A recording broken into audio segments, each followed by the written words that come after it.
What's going on, guys? Welcome to the video. Today I got a lot of stuff planned for you guys. We're actually going to be working on the Evo here in a little bit, but you might notice right now that I'm actually not in the Evo because I'm not sitting in my red Recaro. I'm actually in my El Grande, my 2001 Nissan El Grande JDM van that I've owned for a little over 2 years now, and I'm getting to the point where I actually have to post the van up for sale. There's some weird rules out here for us military folks living in Japan, and we're only allowed to have one vehicle registered to our actual driver's license. So we get a separate, it's called a SOFA license, status of forces agreement license. It's just a weird agreement between the Japanese government and the US government allowing us to be out here and drive on the roads of Japan. Well, you can only have one vehicle per SOFA license, and I right now have three. So I have the Lancer Evolution, I have the van, and I have my wife's Toyota Sienta, which you guys might have seen in a video like once or twice. I very rarely film that car. That thing I got for like $700, and just a little beater to get around town. And we're almost on our way out of here, so I'm getting to the point where I have to start consolidating and getting rid of vehicles.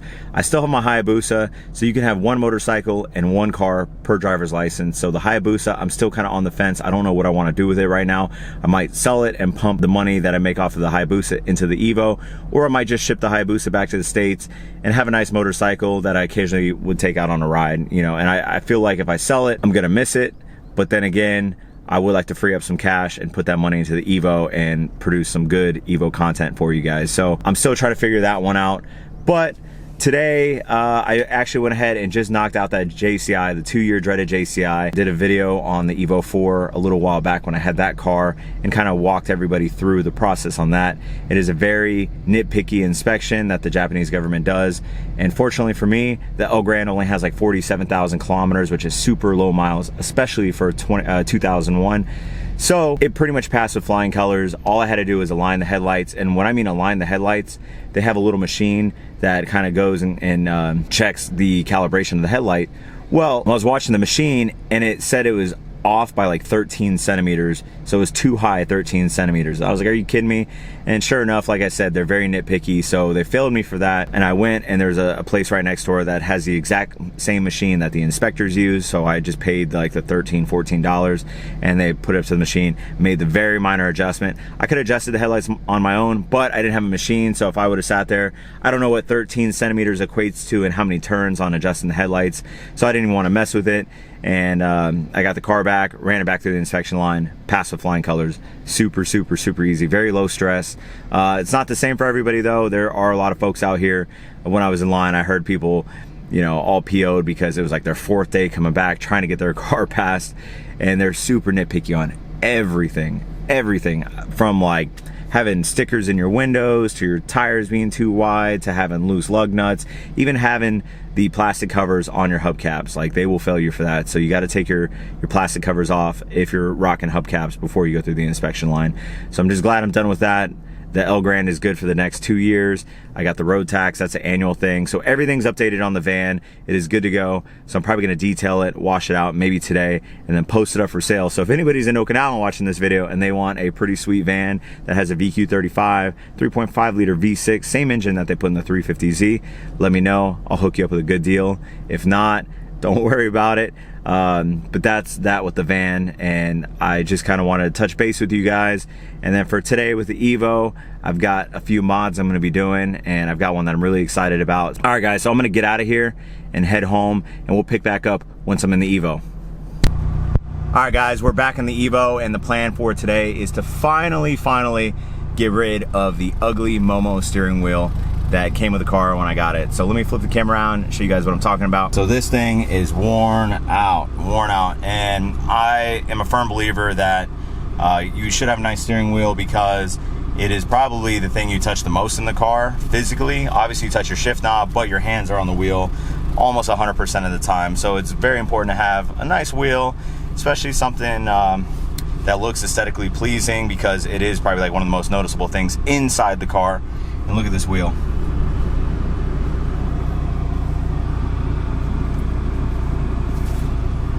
This thing has definitely had a lot of hands touch it, and it's kind of weird. So I'm gonna go ahead and pop this off, and I will be replacing it with a OMP wheel. I decided to go with OMP just for the rally heritage and I like the look of it. It's pretty much the exact same style. I'm not against the Momo wheel that was in here.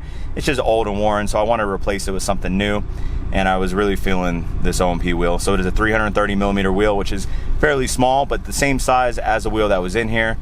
And yeah, I think it's gonna look really, really good. So we're gonna go ahead and take the 6 bolts out right here, get the wheel off, get this horn button, disconnect everything, and get the new wheel on. So I'm gonna go ahead and set the camera down and get this bad boy off. All right, so I went ahead and got the 6 bolts out, and I will be replacing these with some new hardware that I picked up off of, I believe, eBay or Amazon, one of the two. But they're flat, so it should be flush with the steering wheel. And there's some horn wires and whatnot. It came with a little Allen key. Super cheap, and I think it'll look pretty good. So I'm gonna go ahead and ditch the old hardware, and I'm gonna disconnect the horn now.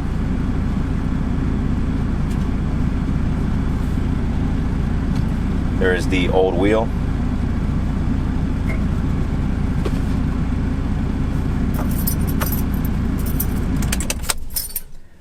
Go ahead and turn the car off.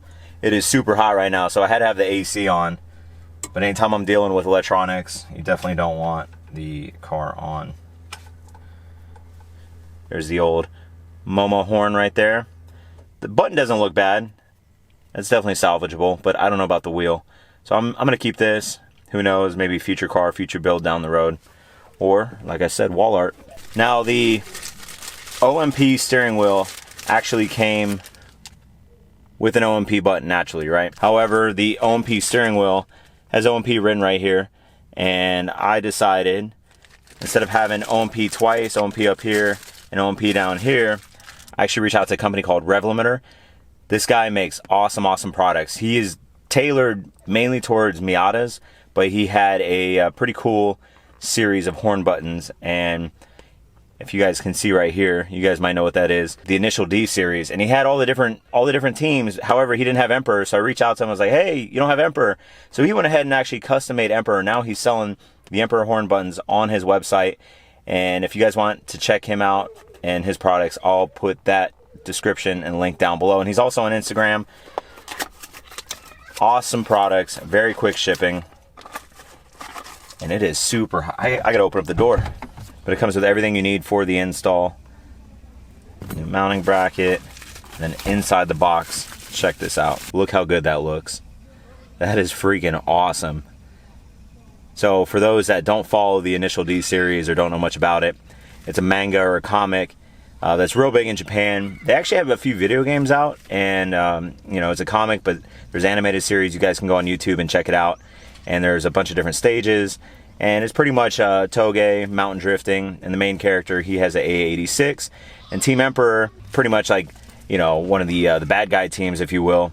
The leader of the team, Team Emperor, actually drives a Mitsubishi Evolution, an Evo 3 in black. Pretty cool, and I figured I'd pay a little homage to the Initial D series, since I do have a old school JDM Evo 3. So this is going to be going on the steering wheel. What do you guys think? I think it's a pretty nice touch. Get a little close up for you guys. But it came out great. So shout out to Rev-Limiter. And it also came with horn cables if you need them. However, I already have cables in here, so I won't be needing those. They also sent me a little thank you card, as well as a Hot Wheel. I don't have the Hot Wheel on me, it's inside right now, but a Honda Civic Type R Hot Wheel, which is pretty sweet. I did not expect that. So phenomenal customer service. I'm talking shipping was insanely fast. It was maybe a week, and I'm overseas. And look how detailed these instructions are. Colored photos. Are you kidding me? Colored photos. It's taking it to the next level. And pretty much has all the different instructions. And these buttons, they're pretty much universal for all the Nardi steering wheels, Momo, Sparco, etc. So I'm going to go ahead and get the horn mounted up, and then we'll go ahead and get the steering wheel on. All right, guys, check it out. What do you think? I got the new wheel in and the Emperor horn button from Rev-Limiter, looking so good. Along with the new hardware. Man, it's night and day difference. It seems like a new car in here. I love it. I want to go take this thing driving just to see how it feels.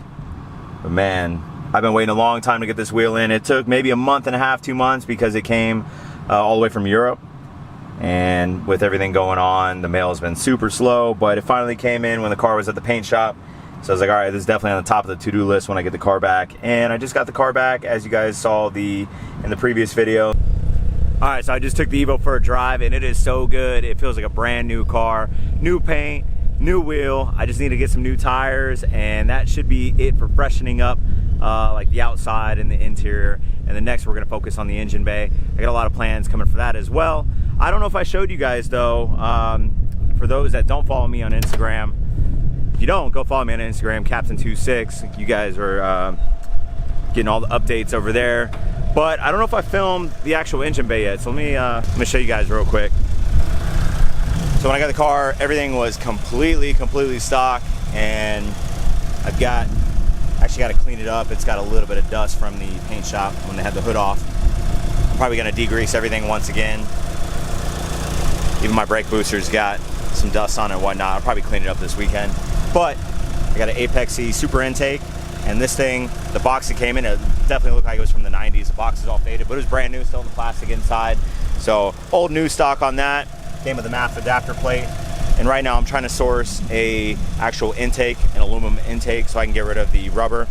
I mean, this is old and it's exposed to heat, so I don't know if there's gonna be any cracks and whatnot, any boost leaks. And I do have a blow-off valve on the way.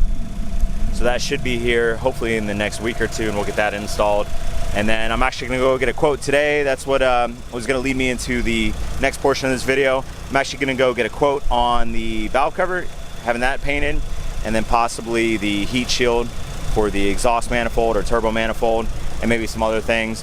I'm actually gonna be picking up my buddy Steve here in a little bit. He actually had his car dropped off, his R34. You guys might remember seeing his cars from some previous videos.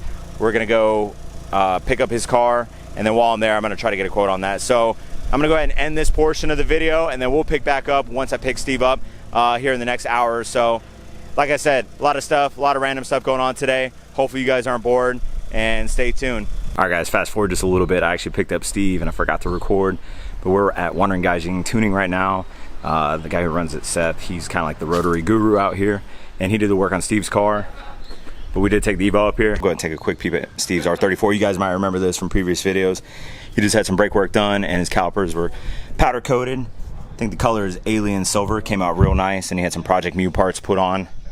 And super quick turnaround. Just constantly doing stuff to this car.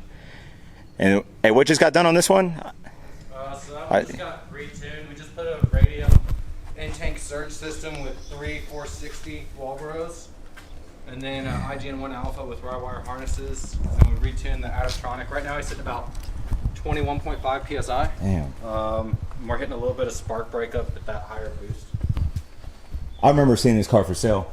I think this was it Johnny's maybe like a while back? I think it's a locally sold car at one of the dealers. Because I remember seeing it when I was in the market for a car. Yeah. And I almost got an FD actually, way back in the day. Man, this thing's looking clean. You do the powder coating on it? Yeah. On the alternator? That looks sick. So. Yeah, it's coming. His car's come a long ways from when he first got it. Oh yeah. But we just need to change the, I think we just need to change the heat range for that higher boost. I think he's getting spark breakup. I see this one driving around every now and then. I'm just like, man, it's so clean. I love the front end on it, the lights. Sick. Yeah, we might have to resize the water methanol injection. Car's real nice. Thank you guys. Man. Getting it done. So you saw what I was talking about right here. We're going to take a quick peep inside at the shop car. I saw this car at Cars and Coffee. I actually featured it in video probably 2 years ago, 2.5 years ago. And this thing's been under the knife. I haven't seen it since then, actually. And I asked Seth, I was like, hey, can I just take a quick peep?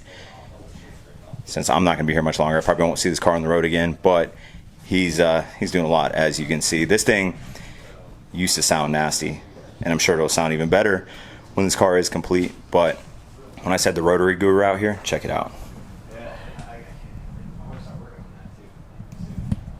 So he's got a 20B in here for the shop car, working on everything on this, but he said he's just been super busy. He's been flooded with work requests and whatnot. He's kind of becoming like one of the household names out here in Okinawa for people getting work done, and he just started doing powder coating, so he's been real busy with that. But check this out. A billet 20B. Wow. I think I saw one of these at Tokyo Auto Salon, and I was like mind blown, but actually seeing it here in somebody's personal garage is pretty insane. Man, 3 rotor. And then over here, just got a transmission for the car as well. Check this out. 6-speed T56 trans. In the box, ready to go. This thing is going to be freaking insane. Insane. And I've said it and I'll say it again. I love rotaries. I love rotaries. I love the sound. I love just how different, unique they are. Granted, I've never owned one. I've always wanted to, maybe down the road. I know they're a pain in the butt, and you got to have the know-how. But somebody like Seth has been saving a lot of rotaries out here. I'll put it that way. A lot of people would just get them, and then they don't take care of them, beat them up, do whatever, high mileage, and then they break them, and they're like, "Hey, Seth, help me out," and he gets them back on the road. So he's like the RX-7 rotary savior, if you will. I'll put all his information down below. If you guys are here in Okinawa, or you're coming to Okinawa and you plan on getting a rotary, this is the guy right here. All right, guys, that's pretty much it for today's video. Like I said in the beginning, it was gonna be a little random, but we just left Wandering Gaijin Tuning Shop, or Seth's shop. We just BS with him for a little bit, but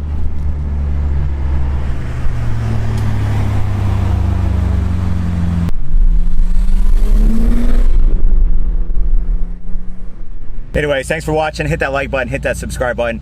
Like I said before, go follow me on Instagram, Captain26. I promise I'll follow back. And stay tuned for more videos. I got some more stuff I need to do on the Evo. So definitely stay tuned for that. I actually got a quote on the valve cover, possibly getting it powder coated. So hopefully that'll be coming in the near future as well, along with some other things that should be in the mail. So stay tuned. Love you guys. See you on the next video. Later.